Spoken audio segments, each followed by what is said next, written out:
Buenas noches. Personalmente, precisamente esta noche nosotros vamos a conversar de las altas cortes, de las decisiones que se han tomado y de las supuestas apelaciones que aún quedan de los dos imputados presos en Najayo. Vamos a hablar de muchas cosas, de lo que podría venir de esos nombramientos en la Suprema Corte de Justicia, Tribunal Superior Electoral, y si se percibe que la población está conforme con estas decisiones y, por qué no, de las decisiones del Consejo Nacional de la Magistratura. En apenas segundos vamos a conversar con el doctor Julio Curi.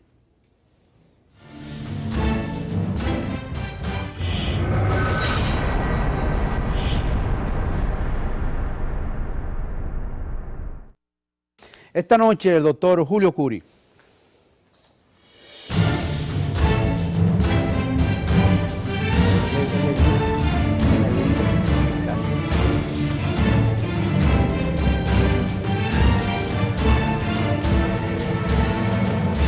Julio Curi, de nuevo en su casa.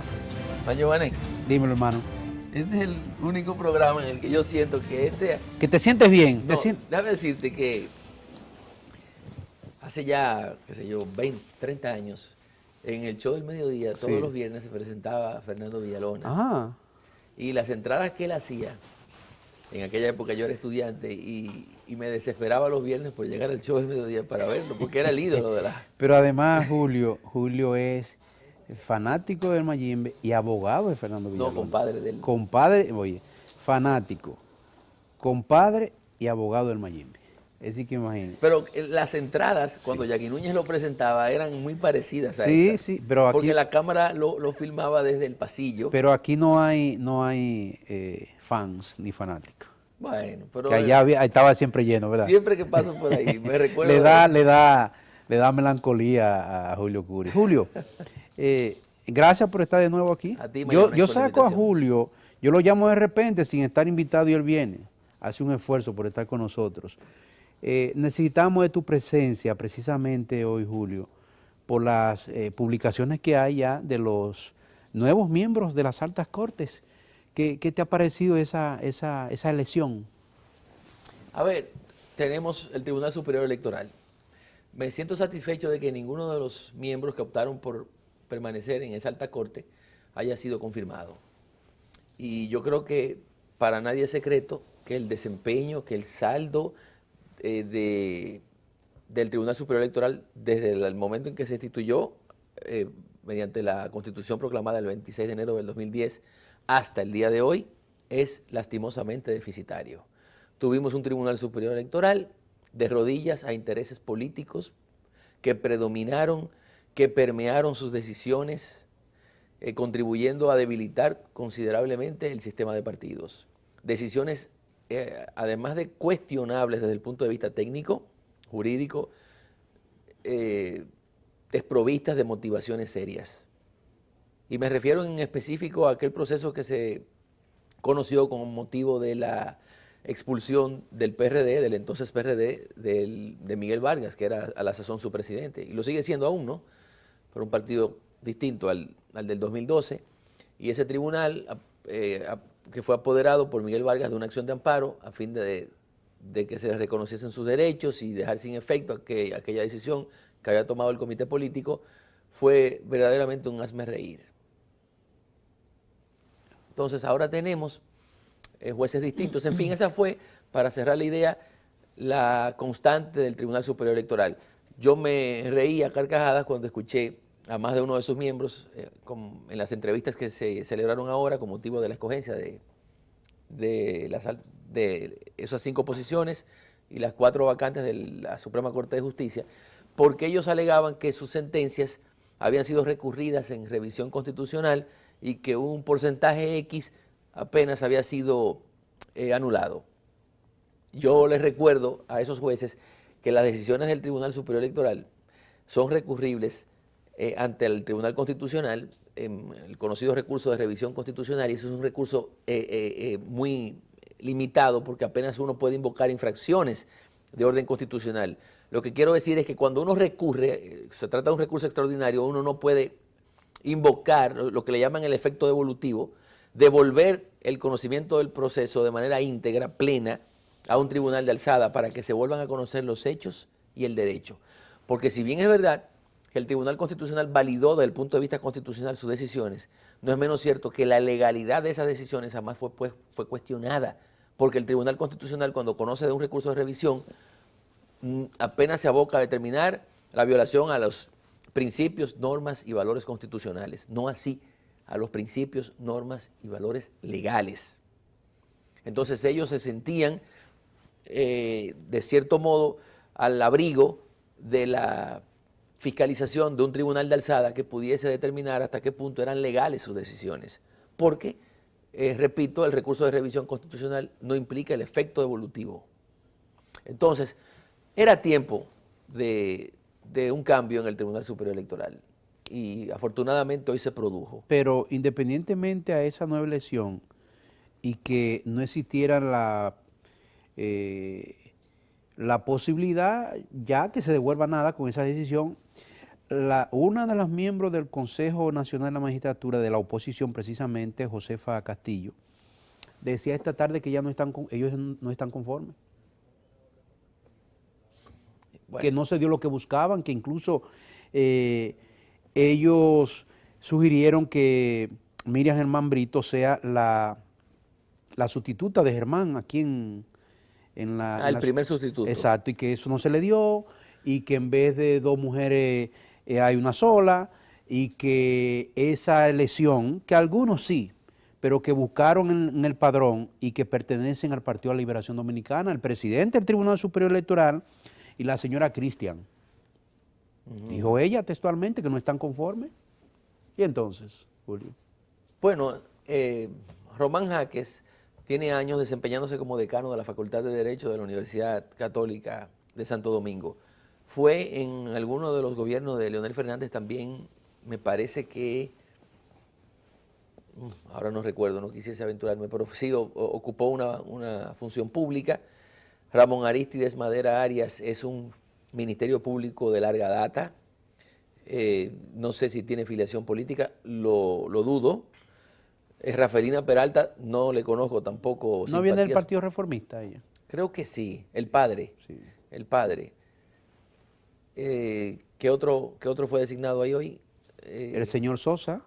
Bueno, que sí, de la de Participación Ciudadana. Del Distrito Municipal. De aquí. Pero hasta donde se sabe, porque señores, todos tenemos simpatías políticas. Una cosa es la afiliación partidaria y otra cosa es la simpatía política. Todos la tenemos porque ellos mismos, cuando se celebran elecciones, ejercen su derecho al sufragio porque es un derecho ciudadano, un derecho fundamental. Y si lo hacen es porque tienen simpatías por esto o por aquel otro que aspira a posiciones electivas. Eso no se le puede cuestionar. Pero, ¿qué tachas, qué máculas tienen ellos para objetarlos en el Tribunal Superior Electoral? Hasta donde tengo entendido, ninguno. Yo pudiera hasta aventurarme, Mayoganex, y decirte que Rafaelina Peralta es una mujer proba, Ha ocupado posiciones anteriormente en la Junta Central Electoral y nadie jamás puso en duda su moralidad. El magistrado Ramón Arístides Madera Arias es un hombre humilde, honesto, y lo propio puedo decir también yo de Román Jaques. Debemos estar satisfechos. Yo no quiero decir con esto que los salientes eran deshonestos. No lo eran desde el punto de vista económico, ahora desde el punto de vista intelectual, cuando se entregaban a los intereses políticos para acomodar sus decisiones a ellos, incurrían en una Pero el deshonestidad. mismo presidente de la República dijo que el 55% de las sentencias evacuadas fueron en contra del PLD. Del PLD. Del PLD. Y entonces, ¿los intereses dónde que estaban? Pero la importancia de las decisiones parcializadas no se mide en base al porcentaje. Porque no, porque se le tildaba que se iban para ese lado. Sabe Dios, sin ofender a los gatos, cuántos pelagatos que aspiraban a alcaldes, a regidores, intentaron recursos y se les falló, no sé, óyeme. Ahora, yo lo que sí sé es que los casos sensitivos, los que llamaron la atención por la importancia que revistieron ante la opinión pública, fueron fallados, en mi opinión, orientados por intereses políticos. Es decir, que si hubieran sido del otro lado, ellos hubieran sido honestos No, yo no lo y sé. transparentes en sus decisiones. Mira, yo tendría que recordar aquel proceso porque yo fui abogado del expresidente Hipólito Mejía cuando Miguel Vargas intentó aquella acción de amparo. Lo que sucedió, y recuerdo vagamente, es que se habían puesto en causa todos los miembros del comité político. Cuando fuimos a la audiencia, solamente se habían citado unos pocos, y ya que está tan en boga el debido proceso, una de las garantías inmanentes al debido proceso es el derecho a ser oído con plena formalidad, con respeto a las formalidades propias de cada juicio. Y nosotros alegamos en aquel momento, ¿cómo es posible que esta audiencia se conozca cuando aquí apenas han sido citados 10, 15, un puñado de los miembros? Entonces la contraparte alegó que dejaba sin efecto aquella decisión y nosotros sostuvimos, no era posible porque se trataba de una decisión de un colegiado y todos los que en ese momento ejercieron también su derecho a la participación para expulsar a Miguel Vargas tenían el derecho a estar representados para deducir su defensa. Es decir, aquello fue una masacre desde el punto de vista legal y constitucional, pero ahí, insisto, prevaleció la línea, las directrices de Leonel Fernández que tenía en aquel momento controlado de forma absoluta el Tribunal Superior Electoral. De eso no cabe ninguna duda. Julio, y los que fueron electos para la Suprema Corte de Justicia, ¿qué te parece? Puedo decirte que Alexis Cerit es un científico del derecho, sobre todo del área civil, y de un tiempo a esta parte ha estado presidiendo el Tribunal Superior de Tierras y me parece que tiene un libro en producción también que será puesto a circular próximamente. Es un hombre que ha debido hace tiempo ser juez de la Suprema Corte de Justicia. Cuando en diciembre del 2011 se anunciaron los integrantes de esa alta corte, yo protesté porque tanto él como Ramón Horacio González fueron marginados. Creo que ahora la oportunidad de Ramón Horacio González, que es presidente de la segunda sala de la Corte Penal de aquí del distrito, se vio afectada porque aquí se necesitaban más civilistas, porque era la sala de las 3 salas de la Suprema que estaba más desmembrada como consecuencia de la salida de su presidente, Castaño Guzmán, y también de Dulce María de Goris, y Marta Olga García, me parece, Marta Olga no fue miembro de la sala, pero en fin, se necesitaban más civilistas. Entonces ahí entra Blas Fernández, que es presidente de la tercera sala civil de la Corte del Distrito. Ahí entra Pilar Jiménez, que fue presidente de del juzgado de primera instancia del Distrito Nacional, civilista también. Y entra Alexis Cerit, que repito, es un verdadero científico del derecho. Mejor escogencia. Claro, se han quedado fuera Juan Viallilama, que es una joya de la judicatura, honesto a carta cabal, Manuel Hernández, Ramón Horacio González, en fin, son tantos Samuel Arias Arseno. Que tienen alguien que quedarse. Sí, que lo lamento, ¿verdad? Porque Samuel es un juez entregado y siempre ha situado su conducta al abrigo de sospechas de todo tipo como juez. Está Edinson Alarcón. Ese sí, Polanco, ¿verdad? Vive un Polanco Alarcón. No, Edinson Alarcón. No Edison, como Thomas Edison, no, sino Edinson Alarcón. Pero se quedaron muchos, o sea que hubiésemos apostado peso a Moriqueta que iban a ser electos por su competencia técnica, por su capacidad de análisis, de interpretación del ordenamiento jurídico. Y no están porque apenas habían 4 vacantes. Julio, ¿qué tú consideras que la población le dé? Perdón, Vázquez Goico. Lo que sucede es que es más laboralista y administrativista que civilista, porque el que está viéndonos tal vez desconoce que el derecho... ¿Son de carrera eso?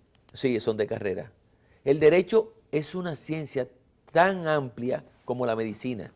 Es decir, hay oncólogos, pediatras, ginecólogos, claro, especialidades. Un médico, por general que sea, no puede dominar todas las áreas de la medicina. Lo mismo pasa en el derecho. Okay. Es imposible ser laboralista, civilista, penalista, corporativo. A veces uno que otro tienen 2 o 3 especialidades, ¿verdad? Exacto. Y el que mucho abarca poco aprieta. A veces yo escuchaba a algunos de los aspirantes decir, tengo maestría en esto, aquello, lo otro. Y yo decía, bueno, pero tener una maestría es como recibir un grado cualquiera.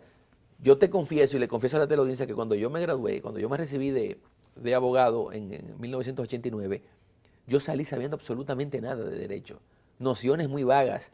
La carrera empieza ahí, porque es tu vocación por el estudio, por la lectura, tu consagración también al ejercicio de la profesión, al estudio, lo que define al profesional. No son los títulos, no son los posgrados. Eso es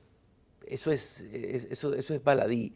Y yo quisiese que en lo sucesivo el Consejo tomase en cuenta otros, me refiero al Consejo Nacional de la Magistratura, tomase en cuenta otros criterios de evaluación que no se reduzcan a la cantidad de posgrados, porque eso es un negocio. Todas las altas casas de estudios lo que hacen es dar especialidades. Casi no se le saca provecho a esas maestrías y especialidades. Mira, si una carrera demora 4 o 5 años, imagínate una especialidad que dura 8 meses, un año, una maestría que dura entre 1 año y 2 años.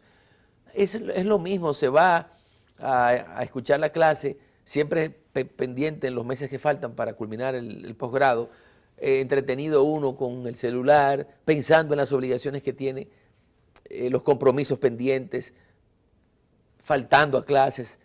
Repito, Mayovanex, yo no me inclino, no quiero que la gente haga lo mismo que yo, porque yo tengo también maestrías y especialidades y no quiero renegar de ellas, pero es mi consagración al estudio lo que me ha hecho ser un poquito mejor, porque no me considero un buen abogado. Pero apartarme de la generalidad. Es concentrarse en una sola cosa. Claro, tú me dirás, entonces, ¿qué eres tú? Como cualquier otro profesional, domino 2, 3 áreas, pero me consagro, créemelo, porque tengo una vocación tal vez innata por mi padre o por emularlo, por la lectura, y devoro desde literatura hasta derecho. En mi mesita de noche tengo siempre 2, 3 libros de derecho y algunas novelas de los clásicos, que es lo que me fascina, lo que me seduce, que es lo que también ayuda a uno a dominar la prosa, el arte de hablar, de persuadir, porque en derecho hay que saber persuadir. Sí, sí. No solamente saber derecho, es saberlo invocar, articular, interpretar, esgrimir para convencer al juez de que tú tienes la razón. Se usa de todo eso, sarcasmo, ironía, todo junto. Sí. Y actuación. Y saber también algo de teatro, porque hay que ser histriónico. Sí, pero usted decía de actuación. Enfatizar en el discurso, porque a veces se lee, alguien quiere decir, Mayovanex Bautista es un buen ciudadano, cuando el juez, que está cansado de escuchar 7, 15, 30, 50 audiencias a cualquiera decir lo mismo, pero cuando entonces uno enfatiza, marca lo que quiere destacar, Mayovanex es un buen ciudadano, y lo repite, es una forma de llamar la atención para que cuando él se retira de deliberar, recuerde eso. Okay. Y no es una exposición horizontal, aburrida, que le tumbe de tedio los párpados al juez. Yo decía en la noche de anoche que muchos de los exponentes, aspirantes, a veces quedaban mal en su exposición porque le tienen miedo o porque no tienen esa pedagogía para explicar, aunque sean buenos. Es como cuando tú eres un buen estudiante, no es lo mismo para ser un profesor y explicar. ¿No se daba eso también? Sí, claro que se dio. Ellos sabiendo y teniendo la capacidad, pero no sabían desenvolverse en la exposición ante el Consejo Nacional de la Magistratura. Pero debo decir también en abono a ellos, es decir, en favor de ellos, que muchas preguntas, y sobre todo las que formuló la diputada Josefa Castillo, que fue desde mi punto de vista necia, porque ella no es abogada para hacer preguntas técnicas que las respuestas hubiesen sido buenas o malas, rebasaban el margen de su comprensión. Es así. Entonces, Fran Soto también hacían preguntas capciosas, abiertas, imprecisas, y cualquier buen abogado hubiese podido errar en ellas. Mira, repito, Samuel Arias es un formidable juez, muy competente, y se le hizo una que otra pregunta que lo desconcertó, porque yo, que también lo veía desde mi casa, yo no atinaba a entender qué era lo que se quería preguntar. Las preguntas no aterrizaban. Fran Soto, que apenas es penalista, creo, no podía formular preguntas de derecho civil, porque si yo lo siento ahí y le formulo 2, 3 preguntas, lo quemo. Cualquiera se quema porque nadie domina todas las áreas del derecho, y si yo quiero hacer quedar mal a alguien, repito, el Consejo debe revisar las preguntas que le hacen. No, ese sistema de evaluación, yo creo que debe ser por especialidades, hacerse por Bueno, escrito. Julio es penalista, vamos a preguntarle de asuntos penales. Mayovanex. Ahora, Tú me sientas a mí ahí y me haces preguntas de derecho tributario, de derecho laboral, y yo sé muy poco. De eso porque nunca me he dedicado al estudio de eso, ni al derecho inmobiliario. Son especialidades de esa gran disciplina que se llama el derecho.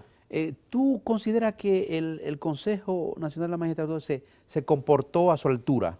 Sí, sí, sí, sí. Mira, Independientemente de que José Ignacio Paliza le pidió disculpas, yo creo que fue a Alarcón que le pidió disculpas y la señora diputada Josefa dijo, no, aquí no hay que pedir disculpas, excusa de nada. Ella dijo eso. sí. Sí. Mira, este ha sido por mucho el Consejo Nacional de la Magistratura más transparente, Ok. más...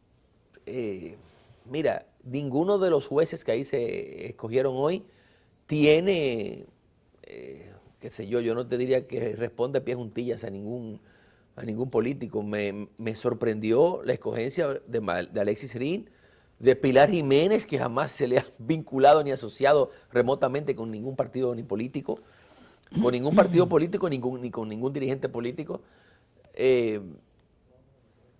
Ha sido una buena selección. En el 2011 estuvo muy también tendenciada por lo político. Ahí tenemos al mismo Fran Soto, miembro del Comité Central del PLD, que era fiscal designado por decreto por el presidente Fernández. Ahí tenemos a Moscoso Segarra, miembro del Comité Central del PLD, fiscal del distrito y comisionado de la reforma, es decir, funcionario de decreto. Ahí tenemos a Mariano Germán, cuya relación estrechísima con Leonel Fernández lo inhabilitaba de cierto modo para ocupar una posición en la que se debe ser no objetivo, porque objetivo es el Ministerio Público, imparcial e independiente de todo género de influencias.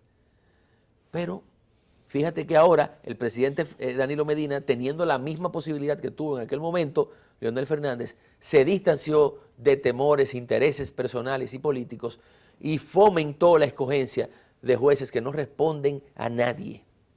Y eso la sociedad debe aplaudirlo.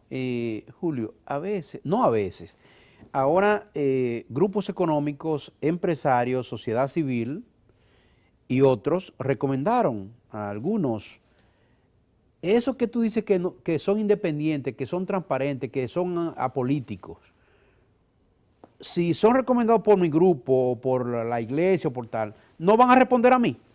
Sí. Solamente son los políticos que responden a los políticos. Tú tienes que responder a mí, si yo soy empresario y yo te sugerí, tú tienes que responder a mí. ¿A quién es que tú vas a responder? Porque dicen, no, que respondan a los políticos, porque son políticos. Hay los empresarios y la sociedad civil, cuando recomienda a alguien, tú me vas a responder a mí, porque yo soy quien te recomendó a ti, ¿o no es así? Así es. Y entonces, ¿en qué estamos? Yo creo que en lo sucesivo también se tiene que sin desconocerle el derecho a nadie a promover candidaturas a las altas cortes, yo creo que el CONEP no debería, ni ninguna de esas organizaciones que tienen intereses siempre en conflicto en la justicia, presentar o promover candidatos. La población no es que le exija a los gobernantes. Sí, Y el 62% no se le da a Danilo. sí. Entonces él no tiene derecho a sugerir a nadie. La sociedad civil sí, participación ciudadana, grupos económicos, empresarios, iglesia, la población soberana, el 62% se le dio a Danilo, entonces él no tiene derecho a sugerir a nadie. Sí, pero tú tienes razón. El CONEP, repito, y algunas otras ¿Cuántos instituciones- votaron por el CONE? Por la sociedad civil. Por el PRM votó el 35%. Sí, pero no se trata ahora de repartirse un poder del Estado, ¿eh? No se trata de que yo saque un 62 y me toca el 62% de la Pero matrícula. está bien, y tú viste a los empresarios tirados y que el pueblo le dio derecho a nada. No. Pero ellos recomendaron, Ahora, recomendaron 19. sí, pero no creo que ninguno de los que recomendó. Pero está bien, pero fueron- lo recomendaron. Sí. Entonces, el presidente y su partido no puede recomendar a nadie. ¿Sabes otra cosa? Que Pero eso tiene la sentido. conformación... Que no estoy en contra de los empresarios. Yo lo que creo que todos debemos tener derecho. Me parece. ¿Han hecho señas para irse a algún cambio o puedo seguir hablando? No, vamos a un cambio, vamos a un cambio. Ya.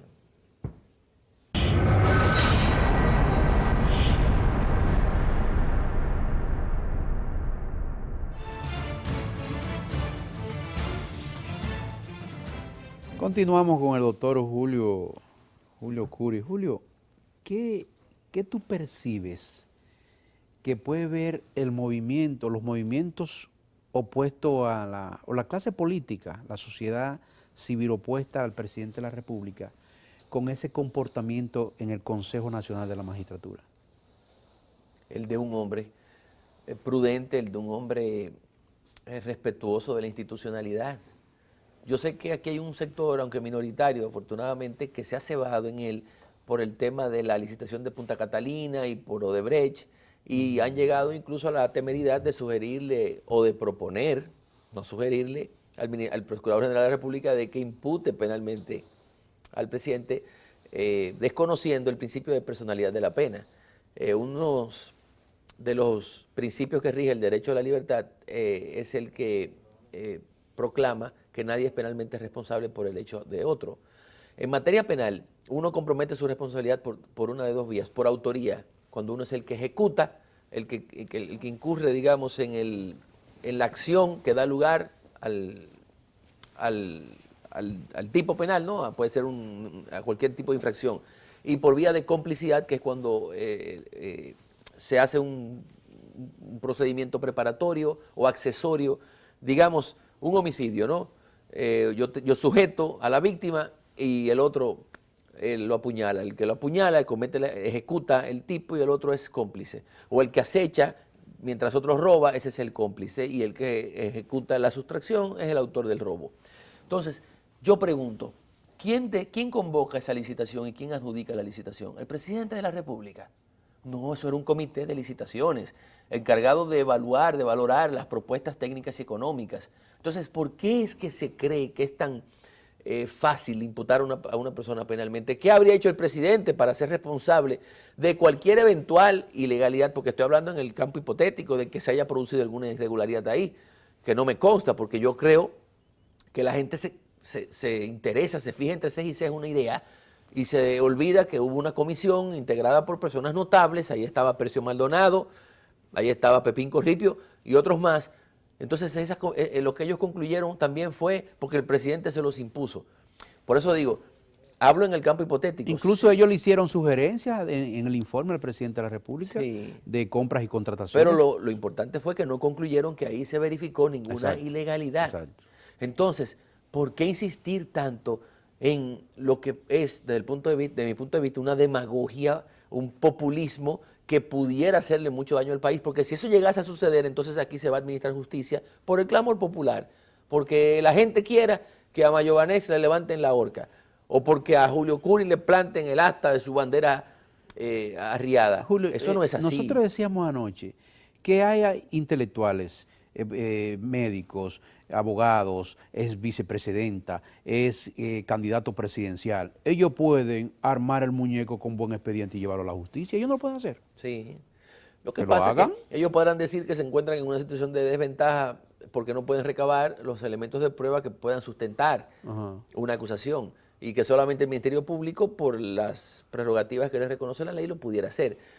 Pero yo repito, aún colocándome en el campo de las suposiciones, Mayobanex, la CDE es un órgano del Estado con personalidad jurídica. Eso quiere decir que tiene autonomía funcional, presupuestaria. Ellos convocan su licitación, lo mismo que CDE, que Obras Públicas, que el Ministerio Administrativo de la Presidencia. Cada ministerio y cada institución es independiente, excepto algunas, ¿no? Pero las que son independientes, y si ahí se comete una irregularidad, es responsable el que haya incurrido en el hecho punible. Por eso repito, nadie es penalmente responsable por el hecho del otro. No están juzgando, justamente hoy, ayer, a Alberto Holguín, exdirector del INAPA. ¿Por qué? Por los actos que se le atribuyen a él. Es el presidente de la República, porque lo designó por decreto, responsable solidariamente, porque eso no existe, la responsabilidad penal solidaria, o corresponsable desde Palacio de lo que haga otro. No, hombre, no. Yo creo que la demagogia ha subido peligrosamente de punto en este país, y estas marchas verdes, enardecidas, exacerbadas por ver las cabezas rodar, se pierde el juicio y empieza a pedir lo que es, desde el punto de vista jurídico, absurdo. Julio, ¿cuándo se llevaría la solicitud de apelación, cambiando el tema radicalmente, del buen comportamiento del presidente de la República a los imputados que quedan en Najayo, dígase a Ángel Rondón y a Víctor Díaz Rúa, ¿Cuándo se haría la apelación? Porque yo estaba en eso. No, ¿Verdad? es que la sentencia que intervino fue como consecuencia del recurso de apelación que intentaron. Ya ellos no pueden intentar otros recursos, las vías recursivas se cerraron. Ahora lo que pueden solicitar es la revisión de nuevo ante el magistrado Francisco Ortega Polanco.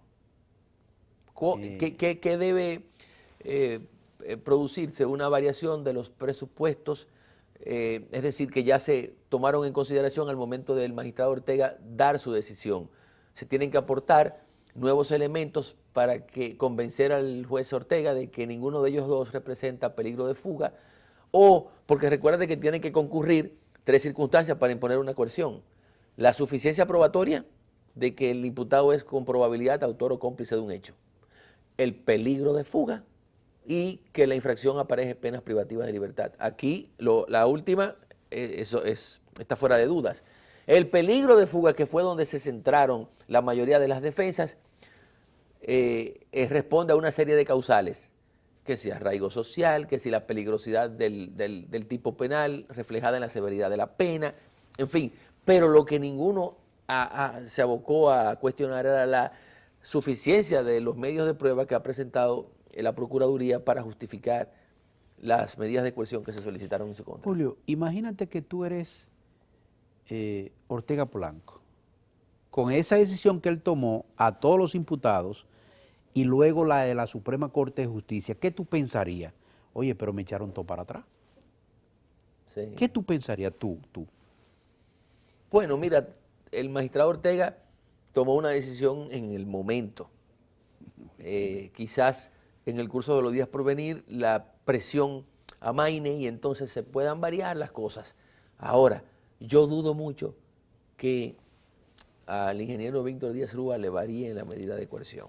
¿Y por qué? Porque tú acabas de decir del no peligro de fuga. Porque no es lo mismo considerar la suficiencia probatoria en torno a Temístocles Montaz, porque no había nada, Okay. o de Máximo de Olio, que tampoco había absolutamente nada, que con relación a Víctor, porque el desgraciado de Marco Vasconcelos, que vino a darnos cátedras de corrupción, es el que ha declarado que llegó a acuerdos venales con el abogado, que también ahora fue favorecido con un arresto domiciliario de Víctor Díaz, que incluso se para ahí en su defensa material a decir que cobró $3,5 millones por hacer un acto notarial, una cosa que está fuera de mercado, pero en fin. ¿Y no depende de la cantidad?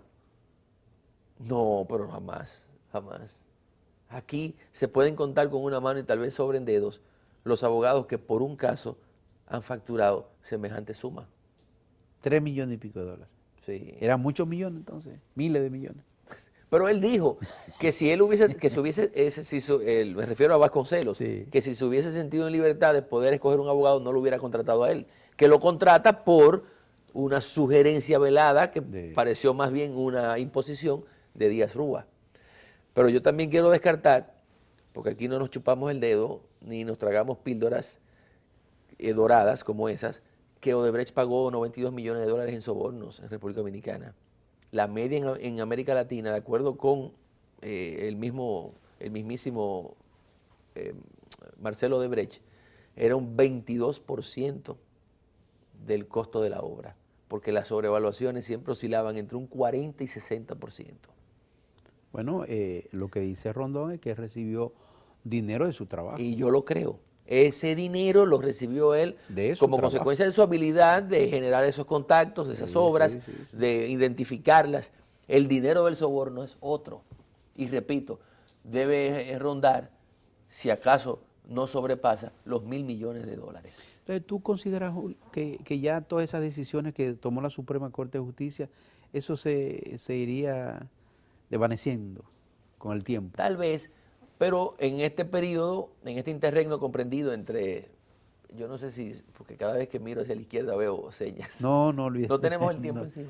En este interregno comprendido entre la declaratoria de complejidad y los 8 meses que establece el artículo 370 del Código Procesal Penal, el Ministerio Público se tiene que recabar el acervo probatorio para poder fundamentar su acusación. Ese plazo lo podrá prorrogar por otros 4 meses. Yo creo que la acusación se terminará presentando el año que viene. De todos modos, no serán esos los únicos encartados, Mayobanex, porque todos los terceros, me refiero a las personas que hicieron uso de esos bienes que estos primeros imputados, y no todos se terminarán siendo encartados también, yo creo que el Ministerio Público desistirá con respecto a algunos que no podrá probarle nada. Repito, los terceros que hicieron uso, invirtieron el dinero que provino de esas infracciones graves, que es el soborno, serán también puestos en causa o sometidos penalmente como cómplices de lavado y autores de lavado también. Estas decisiones que toma la Suprema Corte de Justicia, Julio, para volver otra vez, como tú dices, una revisión donde Ortega Polanco, él puede determinar que Víctor Díaz Rúa y Ángel Rondón sacarlo con otro tipo de decisión. Mira, si en aquel momento él consideró que las pruebas eran suficientes para suponer que ellos son con probabilidad autores o cómplices del soborno, si entendió que había peligro de fuga, entonces, ¿qué ha variado de entonces aquí para que el magistrado Ortega cambie su parecer? Nada. Entonces, la decisión que dicte el magistrado Ortega podrá a su vez ser nuevamente recurrida ante la Sala Penal de la Suprema Corte de Justicia. Yo te pregunto, ¿qué habrá variado también en el curso de 1 o 2 meses como para que ellos se vuelvan contra su propia decisión? O sea, tiene que variar los presupuestos, probar otro tipo de arraigos. Mira, yo no sé. Yo lo dudo. Si tú no sabes, entonces yo lo dudo.